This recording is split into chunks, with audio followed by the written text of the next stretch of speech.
Welcome back to part 2 of the dark side of Luna Park. Last week, we went straight into the history and the horror. And if you know me at all, you know that's my love language. That and compliments. Give me all the archives. Give me the old newspaper clippings. Give me a suspicious timeline and a city that swears something was just an accident. And I'm hooked. But tonight, we're stepping into the part that people don't print on brochures. Because this week, we're talking hauntings and the darker stories that don't get mentioned when families are lining up for a photo under the giant smiling face. And honestly, this right here is why I am obsessed with theme parks. Not just the glitter, not the rides, not the nostalgia. Not the best day ever energy. It's the layers. Because theme parks aren't only built on fun, they're built on years and years of laughter, stacked on top of accidents, rumors, financial desperation, political pressure, and stories that quietly got filed away where no one has to look too closely. We think of these places as bright and harmless. But every park has a shadow, and they don't want you thinking about that. They want the magic, they want the memories, they want you coming back and back and back again. But what happens when the park closes? When the lights flick off? When the music cuts out mid-song? That's when things get interesting. You're listening to Death Kiss Traveler, the only podcast that dives into horror, hauntings, and history at amusement parks, circuses, or the county fair.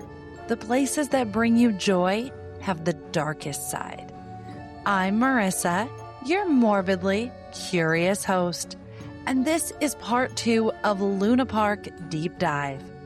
It's probably the biggest research hole I've ever willingly thrown myself into. That and now the Epstein files. But it has tragedy, it has conspiracy, it has folklore. It has that very specific kind of amusement park weirdness that makes you feel nostalgic and unsettled at the same time. If you haven't listened to part 1, pause this and go back. Trust me. And if you can't get enough of Death Kiss Traveler, come hang out with me on Instagram and TikTok at Death Kiss Traveler Podcast. I post photos and videos of this episode and others, and bonus research and dark details that don't make the episode cut. And your theories, which I absolutely love reading. I thank you so much for commenting and liking on social. It means a lot to me. All right, last week I gave you the history. So keep your hands inside the ride, because tonight we're walking through Luna Park after dark. Before we talk about ghosts, we have to talk about one of the most famous spirits of old Luna Park. And I don't mean paranormal, I mean the Big Dipper. Luna Park Sydney's wooden monster coaster, operating from 1935 to 1979 and demolished in 1981. But here's what makes it interesting. It wasn't born in Sydney. It was built in 1930, modeled after the Big Dipper at Luna Park in Melbourne. But for a few years, it lived at Luna Park Glenelg in South Australia. Then that park went under financially, and in a move that feels absolutely unhinged by modern engineering standards, they dismantled the entire coaster, shipped it, and rebuilt it in Sydney. Can you imagine that today? Yet we're just going to pack up this 800-meter wooden roller coaster and rebuild it across the country. The Depression era did not mess around, did they? The ride stretched about 2,600 feet of track, lasted around 3 minutes, hit speeds of 52 miles per hour on a wooden roller coaster in 1935 with safety standards that were, let's call them optimistic. When all 3 trains were running, it carried 72 people at a time, a constant cycle of screams echoing over Sydney Harbor. It became the ride The bragging rights ride. I survived the Big Dipper ride, but early amusement rides were not flawless. I talked about this roller coaster in the last episode. Remember, it had a brakeman that had to ride and control the vehicle inside the car? Well, in 1932, in its Glenelg days, a woman fell from the coaster after being improperly seated. She died the next day, and the inquest ruled it a self-aliving. But there were whispers, mechanical failure, intoxication, poor restraints. Honestly, we'll never know for sure. Then in 1946, a 33-year-old man ignored safety instructions and sat on the edge of the car. On a curve, he was thrown from the train and killed. And then April 16, 1979, a steel runner came loose. One train stopped. The train behind it couldn't stop in time, and it slammed into the stationary train. 13 people were injured. Some were seriously injured. The Big Dipper shut down for repairs, and it never reopened. Because 2 months later, the ghost train burned down. The park closed. And in 1981, the Big Dipper was demolished and burned, along with much of Old Luna Park. Except pieces survived. 2 coaster cars were saved. One still sits at Luna Park, displayed for nostalgia, frozen in time. And if you stand near it long enough, some people say it doesn't feel entirely frozen. There is something about amusement parks after closing time. During the day, Luna Park is chaos. Beautiful music, metal clanking, kids running, footsteps echoing on concrete. At night, it's wind, it's harbor water slapping against the pylons, it's structures that suddenly look skeletal without lights.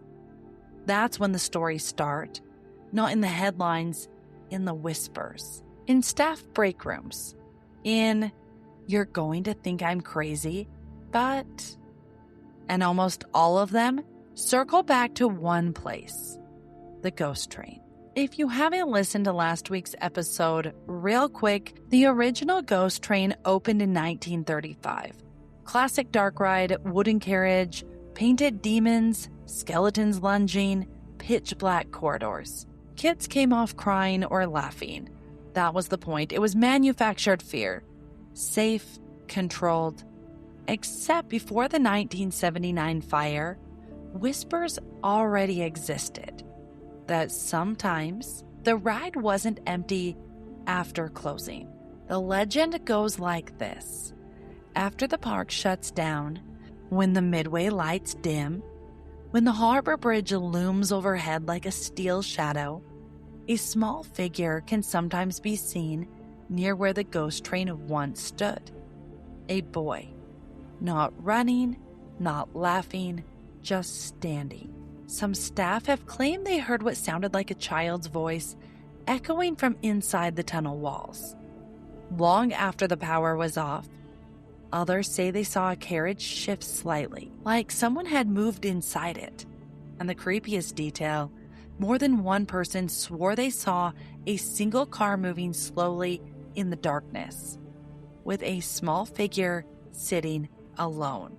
This was all before the fire of 1979, and there is no verified record of anyone dying on that ride prior to 1979. But folklore doesn't require documentation. It requires atmosphere, and that site has plenty. There is a paranormal concept called residual haunting. Not an intelligent spirit, not something that interacts with you, but an imprint, like energy recorded into the environment. Some paranormal enthusiasts believe the ghost train site holds that kind of imprint. And you're not going to believe this, but reports include the faint smell of smoke on cool evenings, sudden cool drafts near where the ride once stood, a wave of panic or dread that seems to come out of nowhere. Is it a suggestion? Absolutely possible. But when decades pass and similar stories continue, it becomes part of the park's mythology. Luna Park has its own little Coney Island, and it is chaos by design. Spinning floors, tilting rooms, distorted mirrors. It's supposed to make you laugh at yourself. But mirrors are strange, especially in low light. There's a quiet piece of staff folklore. It says if you stand in front of one of the old curved mirrors, not the bright ones, the dimmer ones deeper inside, and you stay still long enough, you won't be alone in the reflection. The story goes, the park is closing. Music is stopped. The air feels heavy. You look in the mirror. Your body stretches sideways. Your arms look too long. Your head too narrow. You shift. And for a split second, there's movement behind you. Small, standing slightly off to the side. You turn and nothing, empty room. You look back, just you. Or is your reflection half a second delayed? Did your head tilt when you didn't tilt it? Now let's be rational. Curved mirrors bend light. Low lighting distorts depth. Your brain is wired to detect faces. Classic mirror psychology. But here's what makes it stick. Coney Island survived 1979.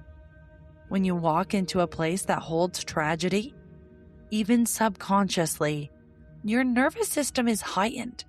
Your imagination doesn't need much help. So maybe no one is there. But if you ever find yourself alone in that room, try not to stare too long. Because sometimes the scariest thing is the feeling that someone is staring back.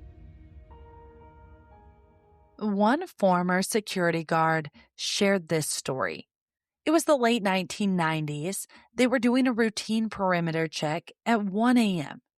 Gates locked, ride power system off. As he walked past Coney Island, he heard it. Faint carnival music. Carousel style, tiny, warped. He assumed someone left a speaker on. He went inside, and the music stopped immediately. Breaker room checked, all systems off. He stepped back outside, and the music started again. He described it as far away, but close at the same time. He walked toward the old ghost train site, and the music faded. Then silence. Now, rational explanation. Sound carries strangely under the harbor bridge. Boats, events, echoes. But what unsettled him is it only played when he was outside, like it didn't want to be investigated. And this next story is probably one of my favorites. One former event staff member described walking past the preserved Big Dipper car near midnight. It's roped off, no guests are nearby, and they noticed it moving, not violently, gently rocking, like someone shifting their weight inside. They stepped closer, and it stopped, empty. Later that night, they heard faint metallic rattling, like wooden coaster wheels rolling slowly over the track. Except the track has been gone since 1981. They described the feeling as being watched by something nostalgic, not angry, but just present. Another former ride operator shared this quietly among staff. He was working the late shift near the old ghost train site. After midnight, they all felt the air change. Colder, localized cold. Then, a hand. Light pressure on the shoulder. They turned and no one was there. Security footage showed no one near them.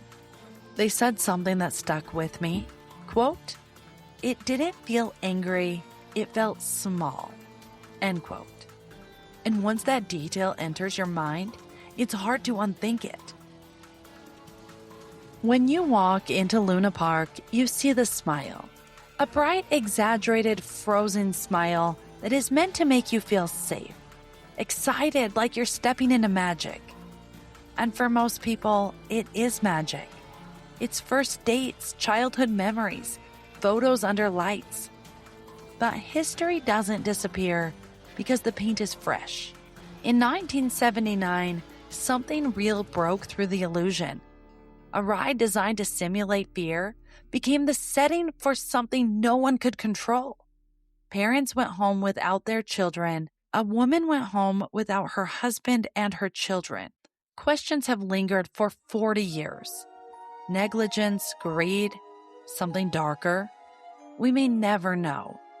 And maybe that's why the stories don't fade. Because when tragedy collides with joy, it leaves a mark. Maybe it's not spirits. Maybe it's not carnival music or a boy in the mirror. Maybe it's just memory. Luna Park still stands under the harbor bridge. The lights glow, the laughter echoes, joy returned. But history stayed. And my personal opinion is that places carry energy. So the next time you walk through that giant smiling face, look up. Remember, because even the happiest places can carry the heaviest stories. This has been Death Kiss Traveler, and I'll see you next week when we step into another place where the lights once shined bright and the shadows never fully left. And if you love this episode, take a second to give me a 5-star rating and leave a review. I am a one-woman show, researching, writing, recording, and editing. Every share helps my spooky little show grow. Thank you for being here. And remember, just because the ride is over doesn't mean the story is. This podcast is produced by Sunkissed Traveler, the travel agency that takes the stress out of planning a vacation. Are you thinking of your spring or summer break vacation? Maybe a cruise, maybe a trip to Universal, or how about a trip to Luna Park, Sydney?